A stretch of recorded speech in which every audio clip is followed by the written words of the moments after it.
Editing is a lot like painting a blank canvas. Every time you open your editing software, there is no limit to what you can create. I know that can seem intimidating for those of you just getting started with video editing, but please know that you can kind of productize your editing style over time. This will help you speed up the time you spend editing. Today, I'm going to walk you through my approach to editing and how I'd edit workout videos if I were in your shoes. The good news is that the way I'll approach this will be helpful for you regardless of the presentation style and editing software you choose. Ultimately, how you approach the edit will be subjective and different from how I or anyone else does it. So while this video will be helpful, you'll also undoubtedly develop your own style over time. And while I'm going to show you my process using Final Cut Pro, most editing softwares look relatively similar, so you should be able to still apply this to whatever program you use.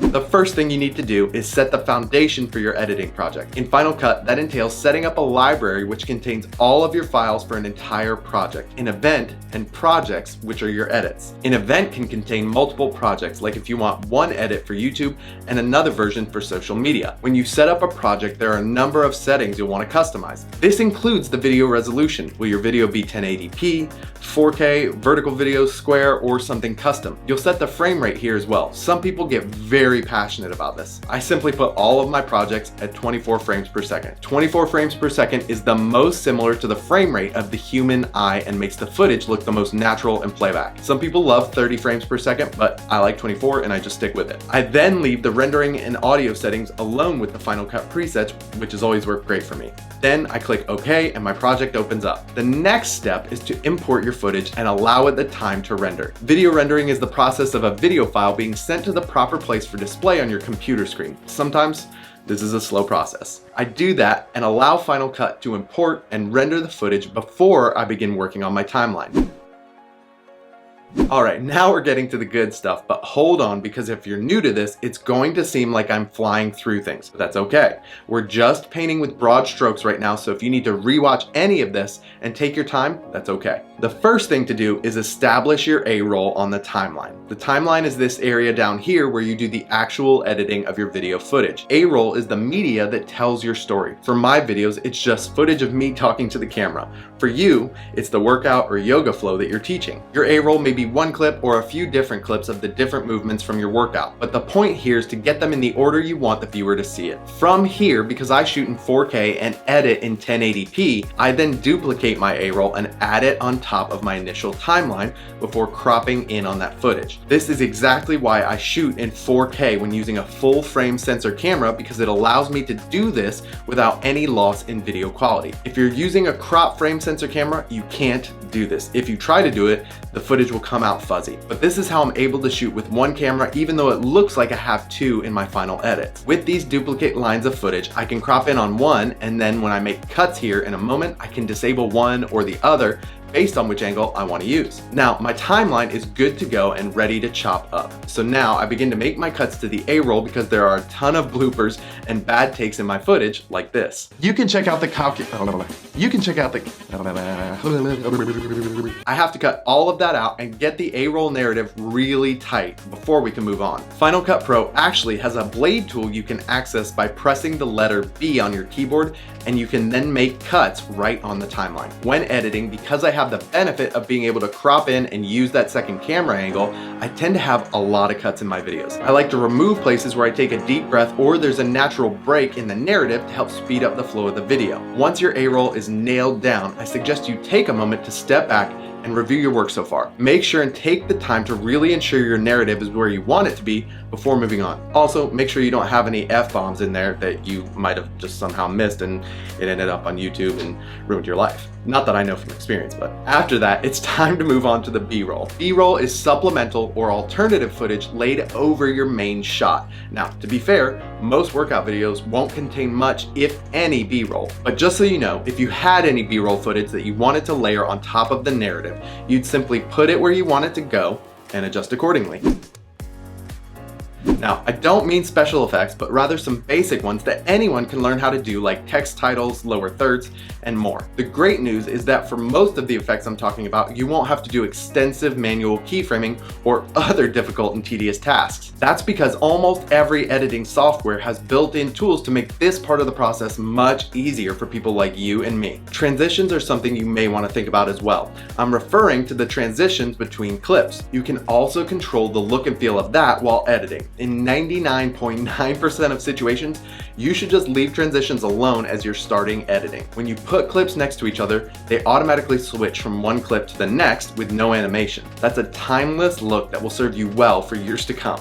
There are tons of different transitions available to you, like dissolves, crossfades, and wipes like you're familiar with in Star Wars, and more. But more often than not, those transitions end up looking cheesy or just out of place in videos like ours. I like a nice fade every now and then, but for the most part, adding transitions is a step that will add more complexity without adding value to make it worth the time and effort. Titles are simply what we use to refer to text you want to put on the screen, whether it be credits, instructions, or any other useful information you want your audience to be able to read on screen. In Final Cut Pro and almost every editing software I've used, there's a section of preset titles that you can choose from. They're typically drag and drop tools where you pick the one you want, as they all have different effects and animations to them, drag it onto your timeline, and then a separate window will pop up where you can customize that specific title. It's pretty simple to use, and I leverage these for basically every video I make. I highly recommend experimenting and getting comfortable with titles. The more comfortable you get with them, the more creative you'll find yourself becoming in how you use them. The other effects I want to talk about are things like a workout timer, like you might notice in this clip from DH Fitness,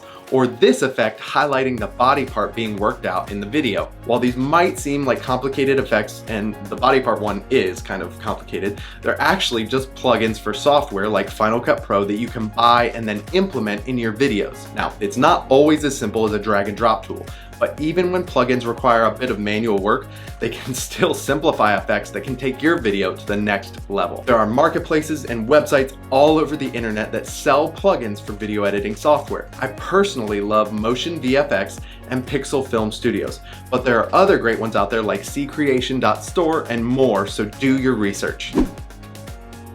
The last thing I do before reviewing and exporting my videos is to edit the audio. First and foremost, if you're going to use sound effects and music, do it legally. The last thing you want to do is spend a ton of time and effort putting together your video only to end up in legal hot water for not properly licensing your music. There are services that exist for this exact reason, and we're partners with a few of them like Epidemic Sound, Artlist, Hook Sounds, and Audio. Check out the link in the description for our special deals with those amazing companies. Use those platforms to license high quality sound effects and music for your videos. Great sound effects and high quality background music can be the difference between an average video and a great video. The key to adding these to your video is mixing them well.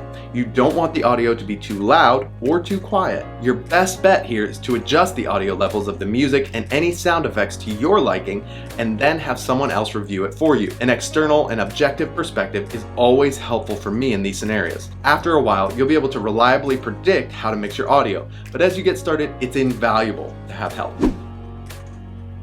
Now we're at a point where it's time to review our work so far. It's usually at this point where I take a break from editing. Give yourself a mental break and come back when you're ready for one last pass at your edit. At this point, you should watch your edit back in full screen with headphones on and be on the lookout for errors, mistakes, and areas you can improve. Once you've made those changes, it's time to export the video.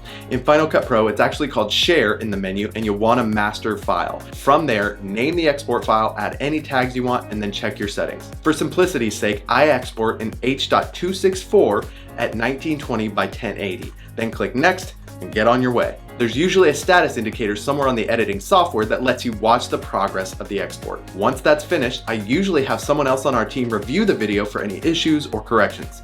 I'll then come back and make those touch-ups before exporting the final version and uploading it to the proper platforms.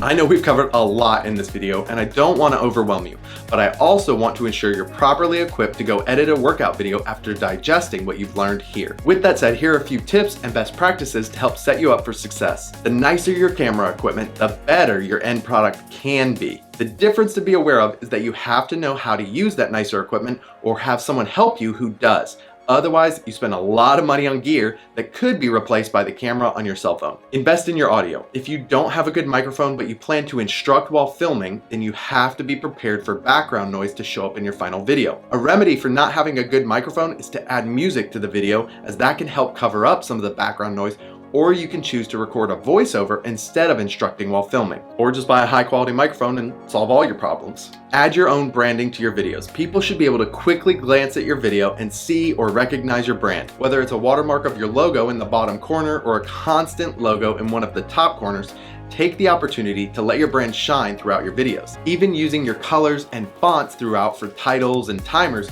can make a massive difference. Own it throughout all of your videos. This might be my most helpful editing tip that I can share with you right now. While you're editing, set a timer for 20 minutes. And every 20 minutes, you should look at a point in the room at least 20 feet away for at least 20 seconds. When you're editing and looking at your computer screen for hours, your eyes adjust to the screen and you stop seeing things that you might otherwise notice, like errors in your videos. You just get a little bit too comfortable with what you're looking at. Doing this 20-20-20 exercise helps reset your eyes and your brain to better see what you're looking at while you edit. Another option is to just get up and go for a walk for a couple minutes before coming back to sit down and edit. If you found this video helpful in any way, then go ahead and hit those like and subscribe buttons below. Thanks so much for watching. I'll see you out there.